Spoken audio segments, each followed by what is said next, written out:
Craig, how annoyed are you that you have to do media right now before this big show? Well, luckily, we've got an incredible team. So back in the day, I would not be doing this. But now guys like Zach Candido and Tim O'Toole have it under wraps. So, but as soon as I leave here, we'll get right into it and get in the TV truck. But no, I got some time. Nice. The place is obviously, it's overwhelming. I mean, it's amazing that we've just seen it. I mean, is there one part that you yourself are most proud of, or you feel like is the most cutting edge, or puts you? I mean, there's just one aspect of it that's really the biggest for you.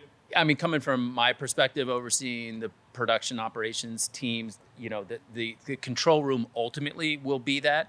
I got a soft spot for the VIP suite because it really wasn't part of the original plan. And when we were trying to figure out what to do in that corner from a design perspective, we thought, you know what, this could be a good location for a suite, and it came together really nicely. So tonight, I will be going up there just to see what it looks like to take in fights from that location. Excited. Dana said he envisions a day where there could be events every single day of the year here. Do you share that vision, and do you welcome it? Yeah, well, we certainly built for it. I mean, we have in the control room that I walked you through. I mean, we have the ability to expand and build out control rooms to handle the capacity of doing 24/7 fights every day, events every day, or studio programming every single day. So, yeah, I mean, we could operate like a production facility that's cranking out studio/live programming on a daily basis easily with the infrastructure that we've put in place. Craig, can you give people an idea of what it's like to produce a show like with Dana? Like if you're with him, if it's an international show, you're watching it. What is that like? Yeah, well, Dana has obviously. Dana's got a pretty particular vision for what he's looking for.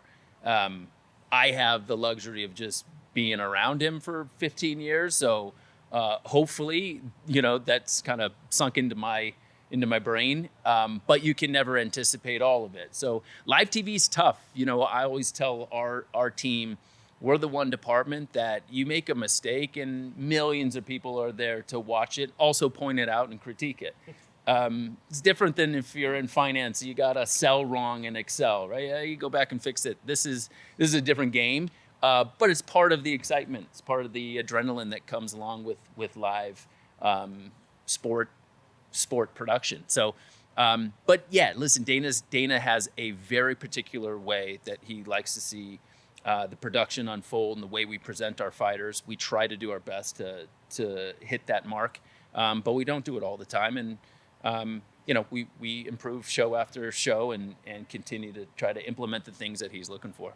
I'll put you on the spot here just a little bit, but what is the philosophy or strategy in terms of like when something unexpected happens? Like for instance, when a Khabib jumps over the octagon, and like I'm sure you have split second things go through your head of like, well, we want to show fans what's happening, but like we also we want to preserve the integrity of the sport, and this isn't necessarily. What is strategy when it comes to your philosophy on when unexpected things happen like that? It's a good question. Because we're live, right? There's. It's not like we can sit in a room and discuss what the best plan is and then go execute, right? So part of it is putting our producers and directors in a position to succeed, and that means a lot of reps. We use a lot of the same producers and directors on this show for a reason, so that when we have unexpected circumstances, it could be a power outage, which we've had, several years ago, where the arena power just went out. And that's where you lean on the experience of your team. So there's a variety of different unique experiences that have come at us. Some we've handled the right way, some maybe not.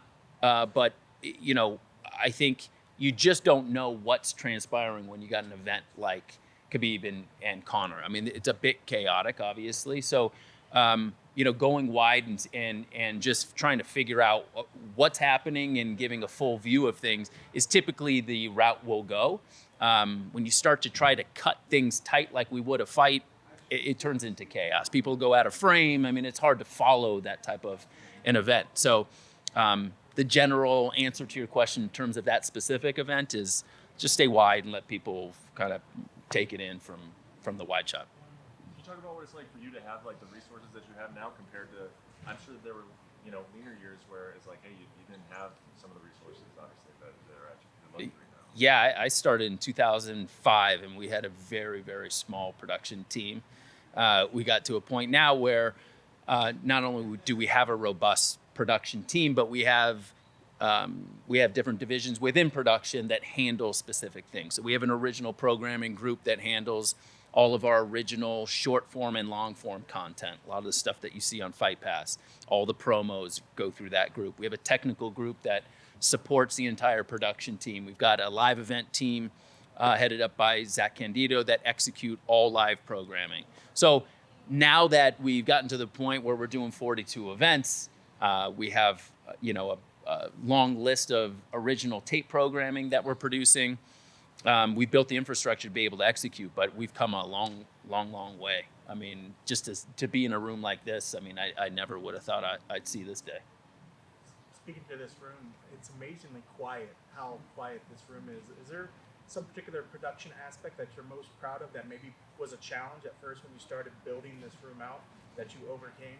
Yeah, we brought in the design group, Jeff Hall Design, to help us with what you see on the perimeter, really the entire design of the facility. But maybe one of the most impressive achievements that they were able to come up with is the aesthetic look that you're seeing around the perimeter, but it also acts as a significant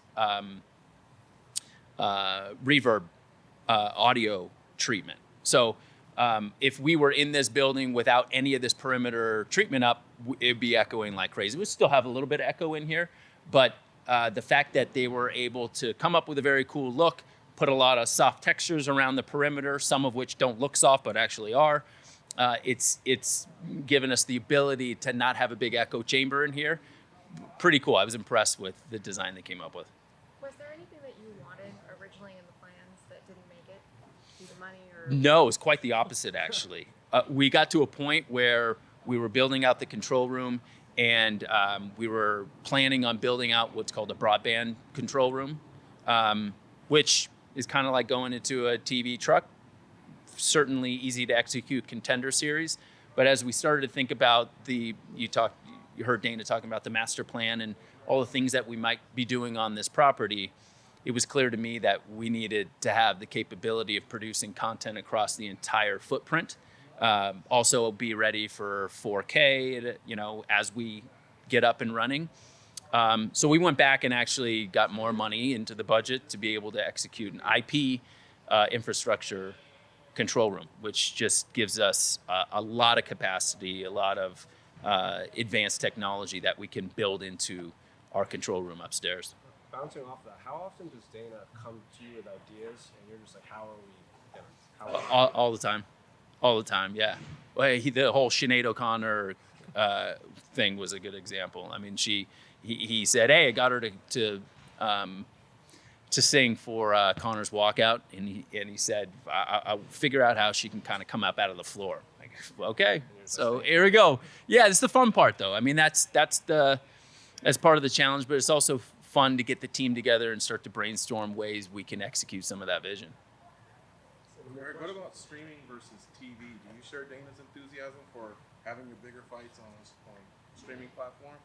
Yeah, I do. I mean, particularly when you look at the demographic of a UFC fan and how savvy they are with social media and the digital age, it just makes all the sense in the world to be able to produce content that is available for digital consumption, whether that's on mobile or digital in the home. So, yeah, we in the last 2 years really have transformed just the way we produce, the format of our shows, the delivery of our shows, to be able to take advantage of digital consumption.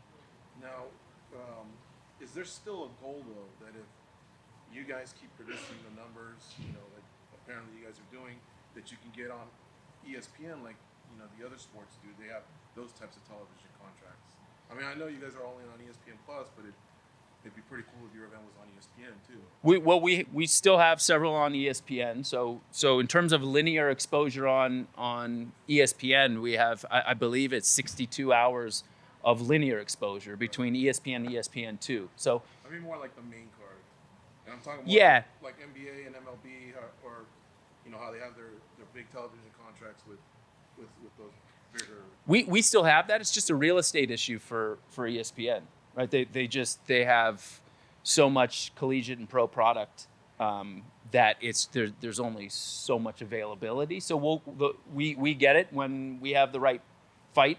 I don't know exactly how many main cards we have, 8 to 10 that'll be on over the course of a 12-month period. But yeah, it's a crowded space. ESPN does an amazing job fitting us in when they can and where they can. But we have some dedicated dates for main cards on ESPN. Okay, guys, thank you. Thanks, everybody.